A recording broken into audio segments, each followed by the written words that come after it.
Hello everybody, welcome back to another episode of Math with Mr. Emond. We are in our unit on absolute value and reciprocal functions. We're in 7.4, taking a look at reciprocal functions today. And in this lesson, we're going to be looking at graphing quadratic reciprocal functions. Let's get started. Okay, so in this example, we're going to be graphing the reciprocal of a quadratic function. We're looking at this one specifically, x squared plus 6x plus 9. And first off, we're being asked to find the reciprocal function of f of x. So if f of x is x squared plus 6x plus 9, that would mean that g of x is going to be equal to 1 over that. Now, one thing that I'm seeing is that this looks like it's factorable. So let's say g of x is equal to the factored version. And the factored version is x plus 3 squared, really, or x plus 3 times x plus 3, which will get us back to this. Why do that? Why factor it? Well, because of this next thing, right, where it's asking us to find the non-permissible values of x. Where do your non-permissible values come from?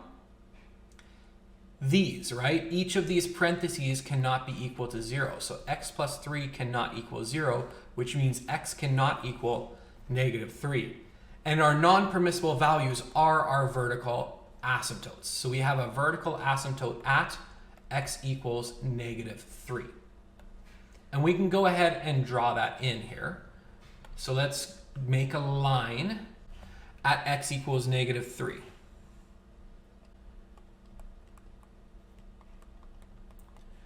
All right, so we have part of our requirements here, and we also know we have a horizontal asymptote, all right?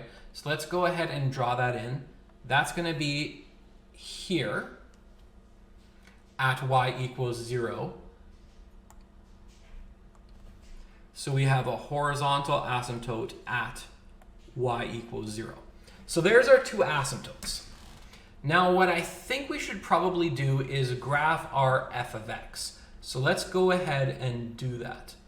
What was f of x? It's x squared plus 6x plus 9. And of course, we saw that in its factored form, this is x plus 3 times x plus 3. And that means we have some x-intercepts, right? We have x-intercepts at negative 3. And we have a y-intercept at 9. Okay, and it's open up.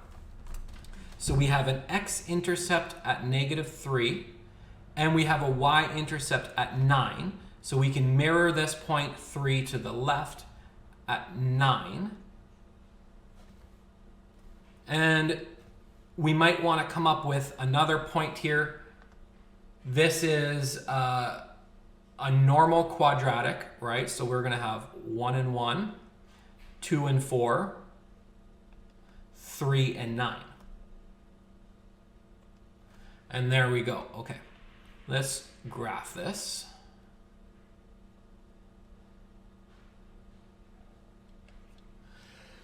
Could have drawn that better, but you know, we get the idea. We get the idea. Okay, what are gonna be?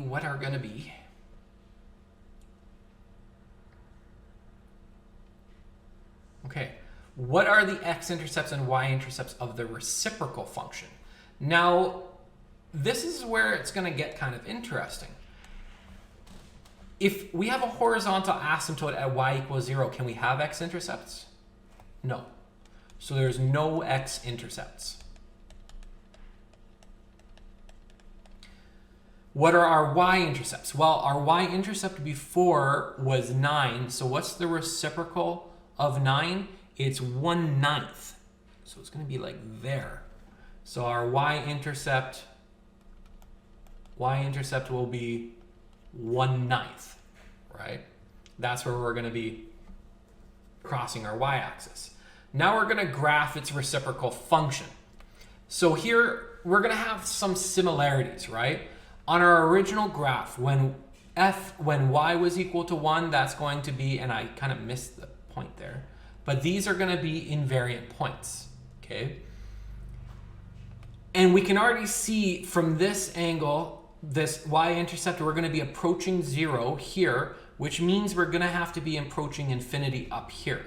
So we can find some more points when y is equal to 1/2 there. What is that? What's the reciprocal of 1/2? It's 2. When y is 1/4 around here, that's going to be 4. And now we can see what's happening here, right? What is this? This is 4, and the reciprocal of 4 is 1/4, and there we have a few points that we can use. Go through those points, and of course, there's no hump here. This should be very close to the axis. I'm going to go ahead and erase that right now. Okay, now you should get the idea. Let's see what's happening on the other side. So again, we can use this. So this y value was 4. What's the reciprocal of 4? 1/4. This was 9. What's the reciprocal of 9? 1/9. Okay, here it was 1/2. What's the reciprocal of 1/2? 2. Here it's roughly 1/4. That would be 4. And so on. So we can see it approaches 0. Goes through these points, and as we increase, we go up there. So you can see here, this is looking a little different, right? Before they were in opposite, well, they were in quadrants 1 and 4, now we're in quadrants 1 and 2. And so you can't just try guessing which quadrants they're going to be in. You have to actually plot your invariant points like this. So there we go. We graphed our reciprocal function. Our reciprocal functions in blue, that's our g of x, and of course in red, this is our f of x. Okay, and we have our vertical asymptotes labeled. It's going to be your turn. Go ahead and try this one. So you're graphing the equation y equals, our f of x equals x squared minus 1. And like in the previous example, you're trying to find the reciprocal function, the non-permissible values, the vertical asymptote equations, the x and y intercepts of the reciprocal function, and of course to graph f of x and g of x. Go ahead and try them out. We'll see you when you have the answer. Okay, welcome back. Let's take a look at the solution. So what's the reciprocal function of f of x? Well, you just take f of x and you swap it underneath in your denominator. So g of x is equal to 1 over x squared minus 1. And you should have been able to see that x squared minus 1 is factorable, just like in the previous problem. X plus 1, x minus 1. And these are going to give you non-permissibles. Your non-permissibles are x cannot equal 1 and x cannot equal -1. That's, of course, going to become your vertical asymptotes, x equals 1 and x equals -1.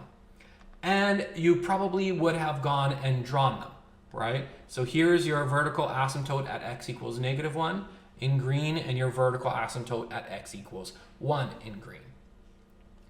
Vertical dashed lines. What are the x-intercepts and the y-intercepts? Well, there's not going to be any x-intercepts, because that's actually an asymptote as well. So you have a horizontal asymptote at y equals 0, so there's no x-intercepts. And your y-intercept's going to be at -1. Why? Because here it was at -1 as well, and the reciprocal of -1 is -1. So we have a y-intercept at -1. And now we are going to graph it. And so here we are going to have, let's do this in blue.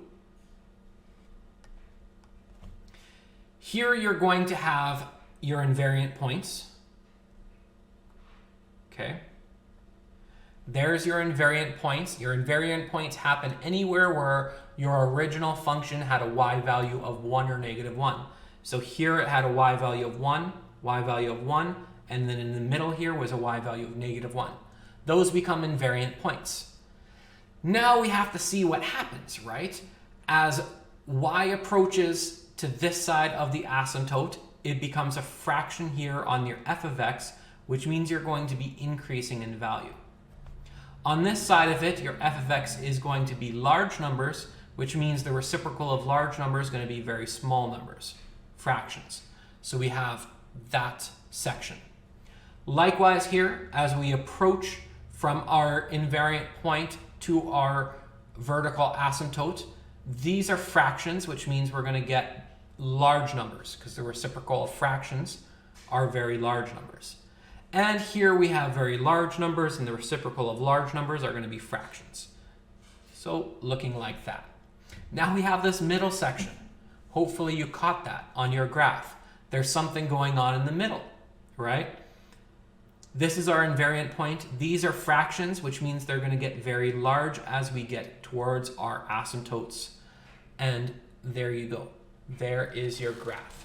That's it for this lesson. Stay tuned. In the next lesson, we're going to be trying to find the equation of our f of x given a graph of g of x. See you soon.